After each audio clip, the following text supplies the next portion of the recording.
천만 한국인의 고민, 바로 탈모입니다. 정답! 네, 오늘의 주제는 바로 탈모인데요. 탈모에 네네. 대해서 선생님 좀 이렇게 설명 좀 부탁드릴게요. 네, 탈모에 대해서 정의에 대해서 좀 먼저 알고 가면 좋은데요. 먼저 탈모라는 것은 일반적으로 정상적으로 모발이 있어야 될 부위에 없는 것을 말하는 거죠.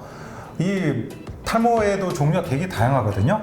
우리가 보통 남성형 탈모, 여성형 탈모, 또 원형 탈모, 또 휴지기 탈모라고 해서 구분을 많이 하는데, 또 탈모의 또 모양에 따라서 구분 방법은 되게 다양해요. 일단 남성형 탈모 같은 경우에 있어서도 보통 20, 30대에 많이 이렇게 생겨나기 시작하는데요. 주로 유전적 요소들이 굉장히 많아요. 부모님 중에 특히 아버님 쪽에서 탈모가 있을 경우에 그 아들이 이렇게 남성형 쪽에서 오게 되는데, 그때는 우리가 탈모가 일어나는 현상이 주로 이렇게 나타나요.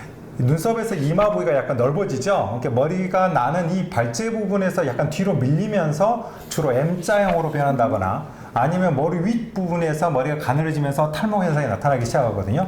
이 남성형 탈모가 우리가 많이 하는 탈모 중에 가장 많이 알려진 탈모죠. 그러면 여성형 탈모는요? 요즘에는 여성분들도 이 탈모 때문에 고민하시는 분들 많거든요. 네, 그렇죠. 여성형 탈모는 남성형 탈모하고 달리 전체적으로 머리카락이 좀 가늘어지면서 빠지는 경향들이 있어요. 좀 머리가 좀 듬성듬성 보인다고 많이 하죠.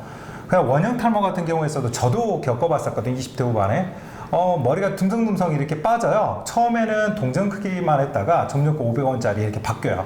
점점 사이즈가 크게 되는데, 원형 또는 약간 타원형 모양으로 머리카락이 숭 이렇게 빠져나가는 경우가 많습니다. 그렇군요. 네네. 그러면은 그 휴지기 탈모? 저 처음 들어보는 용어예요. 근데 휴지기 탈모 같은 경우에는 일정 기간 동안 모발이 확 빠져버리는 경우가 많거든요.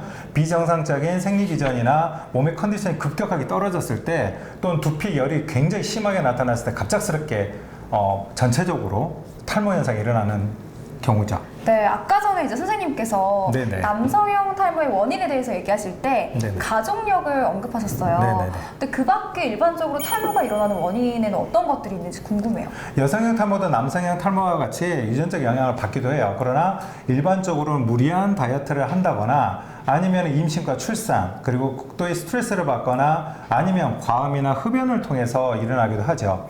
그 원형 탈모 같은 경우는 자가면역 질환이라고 하기도 하고요. 그 다음에 이제 마지막으로 우리가 만약 휴지기 탈모 같은 경우에는 이게 급격하게 일어나는 현상들이 많아요. 그래서 영양이 결핍이 되거나 수술을 하거나 열이 고열이 뜨거나, 그러면서 정치적으로 육체적으로 스트레스를 받으면서 급격하게 전체적으로 빠지는 경향들이 나타나게 됩니다. 그렇군요. 그러면 아까 전에 제가 또 놀랐던 게 네. 이 탈모를 천만 한국인의 고민이다라고 표현을 해주셨어요. 그렇죠. 그렇게나 많은 분들이 실제로 탈모를 겪고 계신 건가요? 네, 그렇습니다. 지난 2017년을 기점으로 국내 탈모 인구가 1,000만 명을 넘어섰다고 해요. 우리나라 국민 5명 중에 1명꼴로 탈모 고민을 한다고 한 거거든요. 그만큼 탈모를 앓고 있는 환자들이 많다는 거예요. 오늘 건강한 음식으로 탈모 예방 제대로 한번 해보도록 하겠습니다.